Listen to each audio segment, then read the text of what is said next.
Today, we're exploring a fun and effective way to improve your English using nursery rhymes. You might think these simple songs are just for children, but they're actually perfect tools for advanced learners. Nursery rhymes are full of rhythm, rhyme, and repetition, all of which help you internalize English pronunciation, stress patterns, weak forms, linking, and intonation. In this episode, we'll look at classic rhymes like Humpty Dumpty and Sing a Song of Sixpence, and we'll show you how to use them to refine your pronunciation, practice rhythm, and expand your vocabulary. Welcome to Aprender Inglés with Reza and Craig.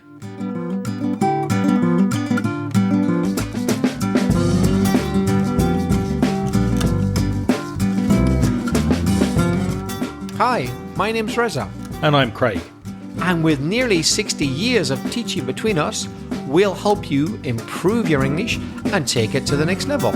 How are you, Craig? I'm very well, thank you. I'm feeling like a child again. I'm very happy to be looking at some nursery rhymes that I haven't heard or sung for many, many years. And I think these nursery rhymes can be really useful for people who need to improve their pronunciation, Reza. Yeah.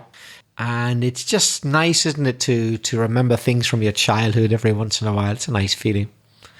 I've never really got to memorize any Spanish nursery rhymes. I think it's too late when you're an adult to memorize them. So I think these are useful for people to practice their English, but they only really stick in your mind and you know them forever by heart. That means from memory if you learn them when you're a kid, I think. So it's a good idea, even if you don't have or don't recognize these nursery rhymes in your own language, why not sing them to your children or say them to your children when they're going to sleep at night? You'll be practicing your pronunciation and your kids will be listening to English. So let's get started with our first nursery rhyme, which is called Humpty Dumpty, and it first appeared in 1797, so it's quite a few years old. We'll read the nursery rhyme to you, look at any vocabulary, although this one is quite easy, quite simple, very short, and then we'll look at some rhythm and pronunciation with you. Do you want to start off, Reza, and read it? Shall I read it? Humpty Dumpty sat on a wall. Humpty Dumpty had a great fall. All the king's horses and all the king's men couldn't put Humpty together again. Now, if you go to the show notes at inglespodcast.com/602, you can read the words as we're saying them. And Humpty Dumpty was an egg, wasn't he? Well, he's portrayed as egg-shaped, a kind of egg with legs and arms. I don't know why, but he tends to be, doesn't he? Yeah. Yeah. So lessons to be learned from that. If you are an egg, don't sit on a wall. And also, don't send horses to do surgery for you. No, a doctor would have been a better choice, wouldn't it? All the king's horses and all the king's men couldn't put Humpty together again.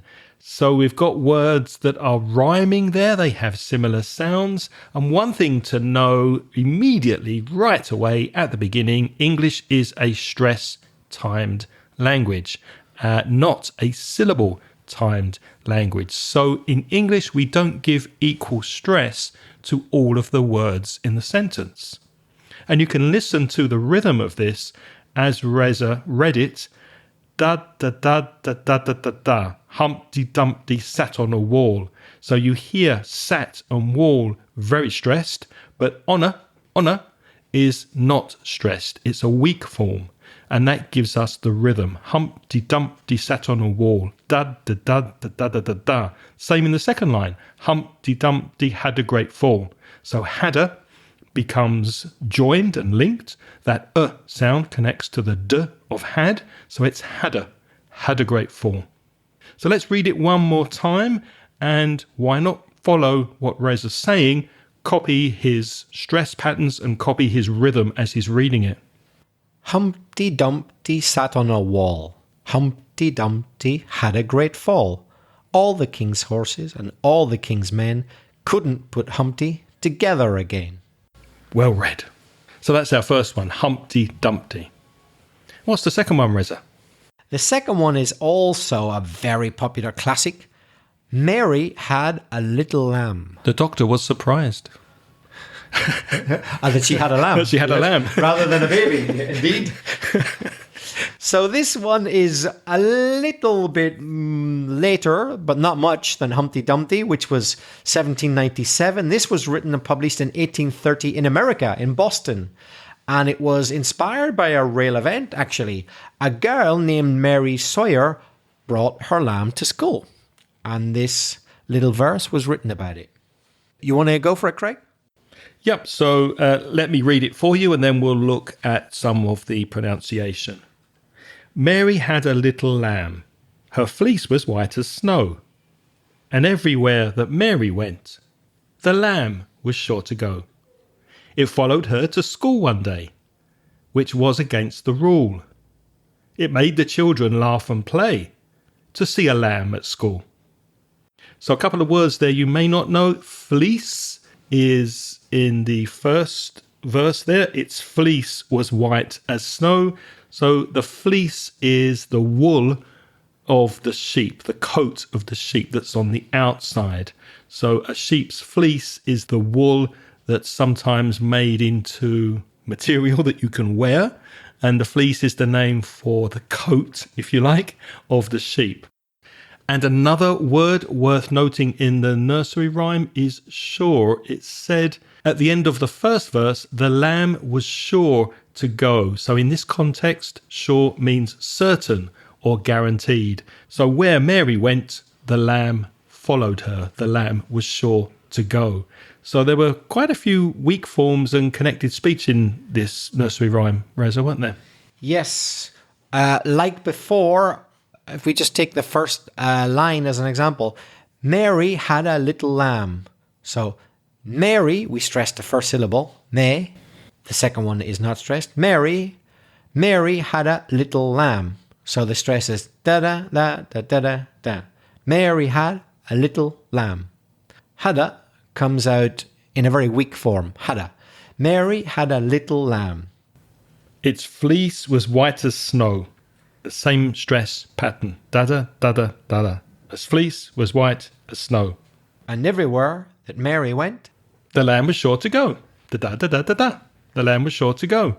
Notice that was is weak. It's not was, it's was. The lamb was sure to go. And to becomes to. Shorter, sure to go. Everywhere that Mary went, the lamb was sure to go. And I guess you noticed that the end of the second line, snow, its fleece was white as snow, rhymes with, it sounds similar to the last word of the fourth line, which is the last word of this verse, go. So we got snow and go. And of course, that's not a coincidence. It's done that way because it sounds better. When the end of a line rhymes with another line, it sounds good and it's much easier to remember. And it's a very, very good way of practicing making sounds for your English pronunciation practice. And we've got the same rhyming words in the second verse. Day, play, and rule, school. Listen, it followed her to school one day, which was against the rule. It made the children laugh and play to see a lamb at school. We've also got some weak forms there. It followed her. Not her, but der. It followed her. It followed her to school one day, which was against the rule. It made the children laugh and play. So we don't say and, we say laugh and play. The children laugh and play. It made the children laugh and play to see a lamb at school. C and A join together, seer, and lamb and at will probably join as well. So lamb at school. To see a lamb at school. So let's read that one more time, Reza, from the top, from the beginning to the end. And again, copy Reza's pronunciation and rhythm as he's reading this. Mary had a little lamb. Its fleece was white as snow. And everywhere that Mary went, the lamb was sure to go. It followed her to school one day, which was against the rule. It made the children laugh and play to see a lamb at school. The next one is also a short nursery rhyme. 3 blind mice. 1 mouse, 2 mice. Mice is the plural, so 2 mice, 3 mice, 4 mice. And unfortunately, all of these mice were blind. They could not see. What's the history behind this nursery rhyme? Well, the previous one was about a nice little animal, a lamb. We told you the story. Simply, this girl brought a lamb to school. This one's also about animals, mice, but I'm afraid the origins are much darker here. Strange as it sounds, it actually refers to the execution of 3 bishops. They were Protestant bishops, and they were executed by the Queen of England at that time, Queen Mary, who was a Catholic, and there was a bit of trouble between Catholics and Protestants, and the Queen at the time was a Catholic, so she had them executed. And somehow it got turned into a metaphorical little story, which became a children's rhyme. It sounds crazy, but it's true. To send children to sleep at night and let them not have nightmares. Yes. Let's talk about 3 Protestant people who were murdered. But this is very, very common, and in all countries, not just in English, German, Swedish, any language you can think of, they have children's verses which are often based on really sinister events. It's crazy, but it's true, actually. Yeah, there's Ring a Ring of Roses, which we're not going to include today, but that was about the plague, I think, in the UK. Yeah. So, here goes this one. 3 blind mice. 3 blind mice. 3 blind mice. See how they run. See how they run. They all run after the farmer's wife who cut off their towels with a carving knife. Did you ever see such a thing in your life as 3 blind mice? Isn't that strange? Isn't it a strange verse? But it's really, really popular, isn't it? What's a carving knife? So a carving knife is a large, very sharp knife, and it's used for cutting up big pieces of meat that have already been cooked. So you use the carving knife at the table when the meat's already cooked and it's sitting in the middle of the table for a big banquet. You cut it up, you carve it up with a carving knife. So it's all about meat and blindness being cut up. The images are not very nice, are they? Lots of blood in that. The first 2 lines are quite basic. 3 blind mice, repeated, 3 blind mice, and then see how they run, also repeated, see how they run. They are running. Now, what's interesting to me, line 3, 4, and 5, count the words in these lines. They all ran after the farmer's wife. I'm counting 7 words there. I count 7. Who cut off their towels with a carving knife. I also counted 9 words in that line. And in the next one, did you ever see such a thing in your life? 10 words. What's interesting is the rhythm of those 3 sentences or lines, pretty much the same amount of time to say all of them, which goes back to what we said at the beginning of English being a stress-time language. So because of the weak forms, it probably takes the same amount of time to say all of those 3 lines, despite the fact that some have more words. Listen. They all ran after the farmer's wife who cut off their tails with a carving knife. Did you ever see such a thing in your life as 3 blind mice? So the stressed words and the weak forms basically make those lines the same length. Do you agree? Yes.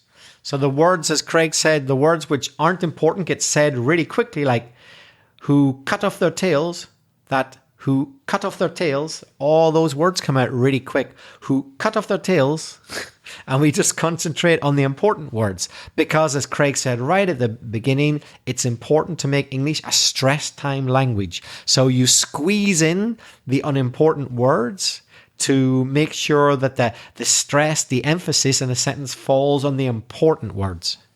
And if I'm counting and I go 1, 2, 3, 4, a 1 and a 2 and a 3 and a 4, 101, 102, 103, 104. Again, I include more words each time, but the rhythm, the amount of time it takes me to say each of those is pretty much the same.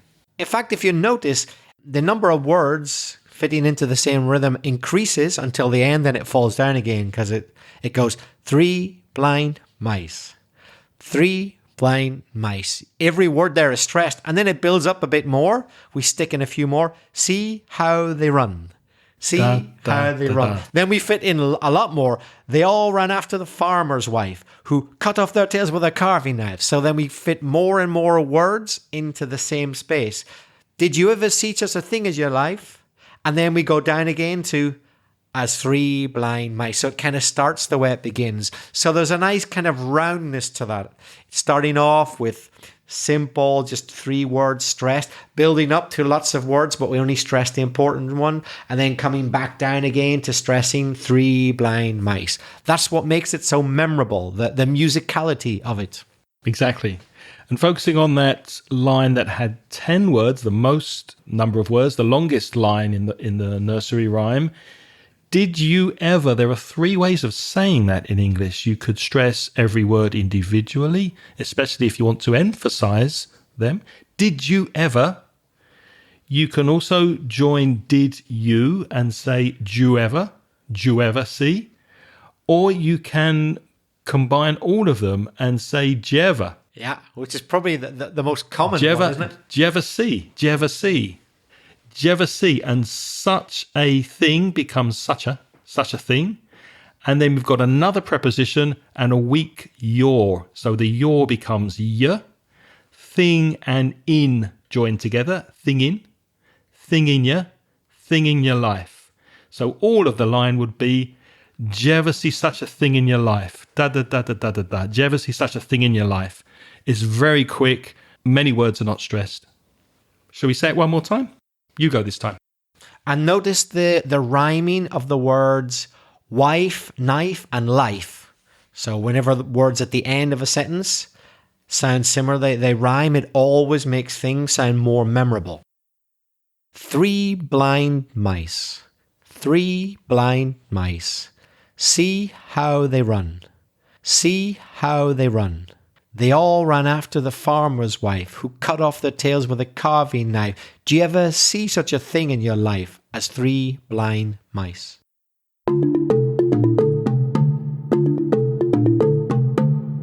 Let's take a quick break here, because I know you listen to this podcast to take your English to the next level. But what about your speaking? Is your fluency improving? Are you happy with your speaking skills? My conversation course focuses on making you a more confident and more fluent English speaker. You'll join me and a small group of motivated students, and we'll meet on Zoom and have topical discussions, role plays, debates, and presentations that will expand your vocabulary and help you express yourself effectively in English. So be proactive and take the first step towards becoming a confident and fluent English speaker. Send me an email today to craig@inglespodcast.com and I'll send you details of the next online conversation course. Thanks for listening. Now let's get back to the podcast.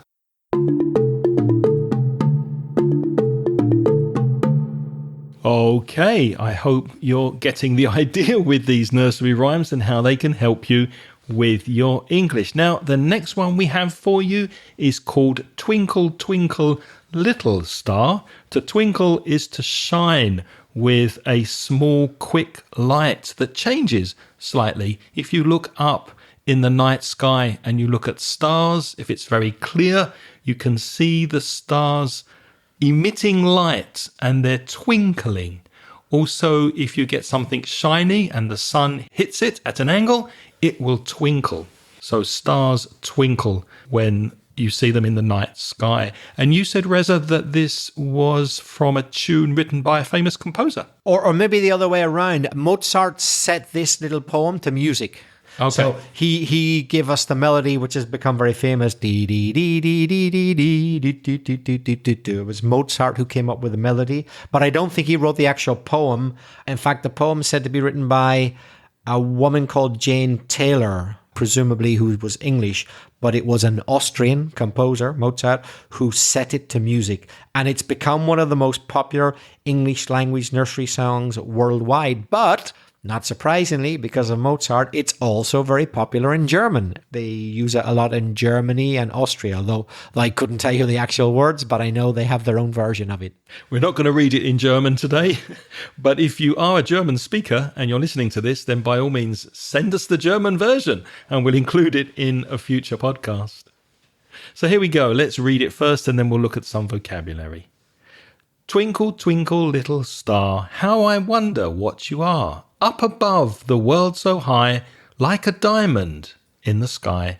Twinkle, twinkle, little star, how I wonder what you are. That wasn't very melodic, was it? I didn't really sing it. No? Do you want me to put Mozart's melody to it? Go for it. Yep. So if you want, you can add the melody. Let's see. Twinkle, twinkle, little star, how I wonder what you are. Up above the world so high, like a diamond in the sky. Twinkle, twinkle, little star, how I wonder what you are. And it goes on, blah, blah. Then there's a few other verses, but we'll stop there. I have to say, your version is much, much better than mine. Well done. I think there's about 3 or 4 verses, actually, but most kids only learn that first one, don't they? Yeah, that's the only one I remember from when my mum used to sing it to me all those years ago. To wonder, there's the verb to wonder in the second line. That's when you're curious about something and you want to know something. I wonder what time we're having lunch today. I wonder what's on the TV tonight. I wonder what we're doing this weekend. So you're curious about something. The next nursery rhyme we've got for you is a little longer, and there is some vocabulary in this one that's quite interesting. So we will read it completely, and then we'll look at some vocabulary and then focus on the pronunciation. So it's called Sing a Song of Sixpence. That's called alliteration, when you get the same sound close together in a sentence. In this case, the S sound, sing a song of sixpence, 3 S's. That's called alliteration in English. So where did this one come from, Reza? This one originated in 16th or 17th century England. We're not 100% sure, but it was first printed in 1744. So now that you're experienced with nursery rhymes, you'll probably notice the rhythm in this nursery rhyme as we read it. So I'll read it to you, focus on the rhythm of the verses and the words as I'm reading it. Sing a song of sixpence. Okay. Sing a song of sixpence, a pocket full of rye. 24 blackbirds baked in a pie. When the pie was opened, the birds began to sing. Wasn't that a dainty dish to set before the king? The king was in his counting house, counting out his money. The queen was in the parlour, eating bread and honey. The maid was in the garden, hanging out the clothes. Along came a blackbird and pecked off her nose. Oh dear, I feel that the maid got the raw end of the deal there. Yeah, she lost a nose. I don't know why the bird pecked off her nose, but we better explain pecked off and other words. So starting from the beginning, in the title of the nursery rhyme, sixpence. What's a sixpence? We don't use that anymore, do we? No, but many years ago, in fact, a few centuries ago, there was a coin which was equivalent to 6 pennies in one coin. So it was a sixpence. I still have some sixpences at home. Have you got any sixpences? No, really, you've got some. Yeah, Wow. I kept them. Yeah, sixpences. So an old British coin. And rye, R-Y-E, is a type of grain that's used to make bread. A pocket full of rye. Rye bread is like a brown bread, isn't it? It's got a brown colour. Kind of colour, yeah. Now, 4 and 20, well, if you add 4 to 20, you get 24. Exactly. So 4 plus 20 is 24. So it's an old-fashioned way, and people used to really do it. They used to say 4 and 20 rather than 24. I guess we got that from German, because that's how German counting works. They say 24. Yeah, so German still works that way, doesn't it? They say first the other number, 4, and then 20. So in English, we used to do it that way, but now we say 24.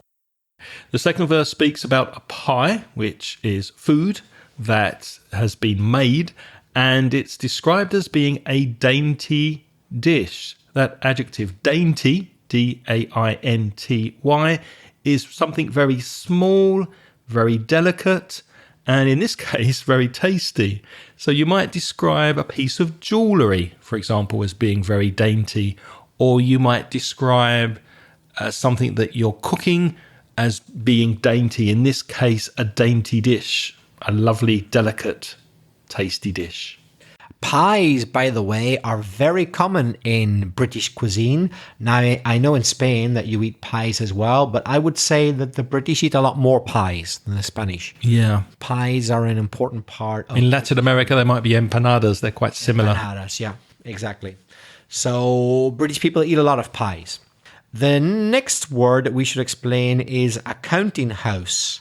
Something to do with counting, yes. So it's an office, probably not an entire house, but just an office where money is either counted or possibly stored. So that's where the king was. He was in the counting house, counting out his money. I suppose these days that would be a bank, wouldn't it? Yeah, I guess. But in the 16th century, I guess they still hadn't really invented banks. Parlour, P-A-R-L-O-U-R, is where the Queen was. It says the Queen was in the parlour. Parlour is an old-fashioned word which isn't really used these days, but it's a sitting room. It's a place where you would maybe sit and relax, read a book perhaps, or do some sewing or some needlework or some kind of craft. So the parlour is old-fashioned for a sitting room. Except in one part of the world, they do still use the word parlour in parts of the southern United States. That's the word they prefer in places like Louisiana and down there in the south for a living room. They quite often say, come on, y'all, have some lemonade in the parlor. Yep, they do still use the word in the United States. Although obviously in an American accent, though. Yeah. Not with Irish mixed with something else. And goodness knows what. I'm joking, that was a very good accent. It was not. Also, you might hear the collocation, a parlour game. If you have a nice big meal and the family are together, you might play some games after the meal and they might be called parlour games. A maid, you may know, is a female servant. If you stay in a hotel, it's usually the maid that comes into the room to make the bed and to clean the room. Then we have the word pecked. So along came a blackbird and pecked off her nose. Oh dear, that's a bit unfortunate because to peck is to strike or to bite, if you like, with a bird's beak.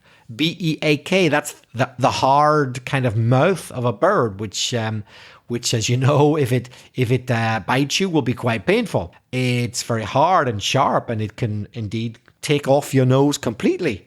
That's what happens in this particular verse. The blackbird, the bird, pecks off, he bites and goes away with the maid's nose. So the maid really was not very lucky in this verse. And that word pecked, you might hear the collocation henpecked. A henpecked husband, for example, would be a man who is dominated and controlled by his wife. So when the woman is very dominant and assertive, do this, go there, do that, do this, then you could describe the man as henpecked, which these days is quite... sounds a bit sexist. Sexist, yeah. I suppose it's based on the idea of imagine a hen. You know how they like to, with their beaks, repeatedly hit the same place. They peck at things. Like when they've found something on the ground that they want to eat, perhaps they'll they hit at it and they try and get at it. Imagine that it's the husband, maybe the husband's head. They're like tapping. So an irritating, repeated action. You're henpecked. Of course, the male of a hen is a cock. You don't have the expression cock-pecked, do you? No. That's not something we would say. No, and let's not delve any further there. Let's not go there. But looking at this nursery rhyme again, something occurs to me that I did not notice before. If you look at the third line, 24 blackbirds baked in a pie, and at the end of the nursery rhyme, along came a blackbird and pecked off her nose.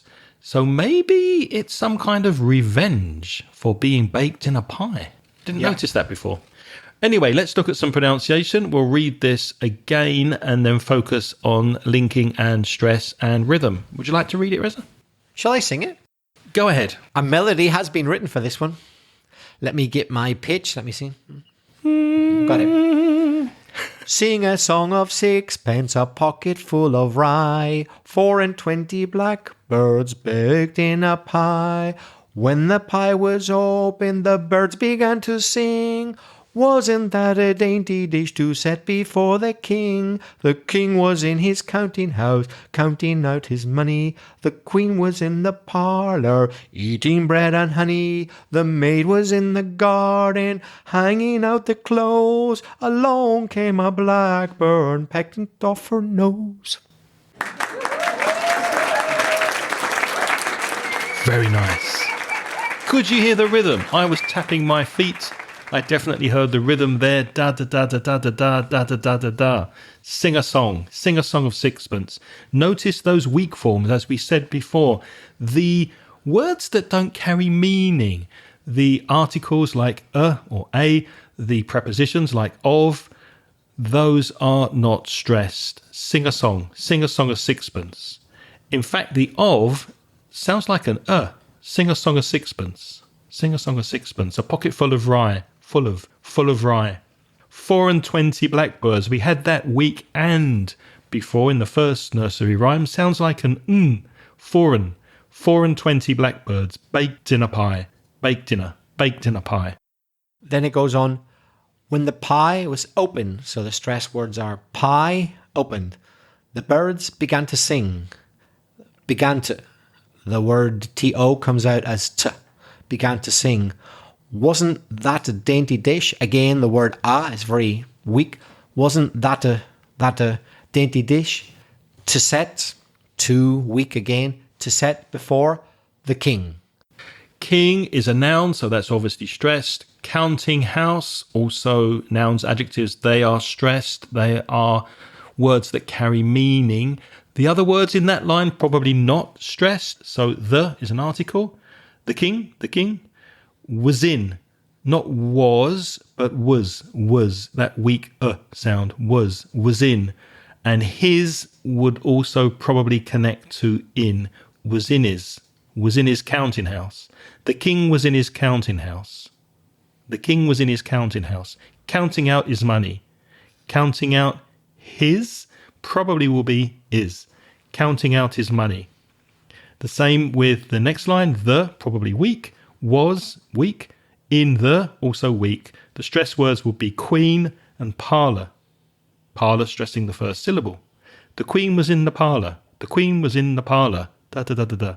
The queen was in the parlour, eating bread and honey.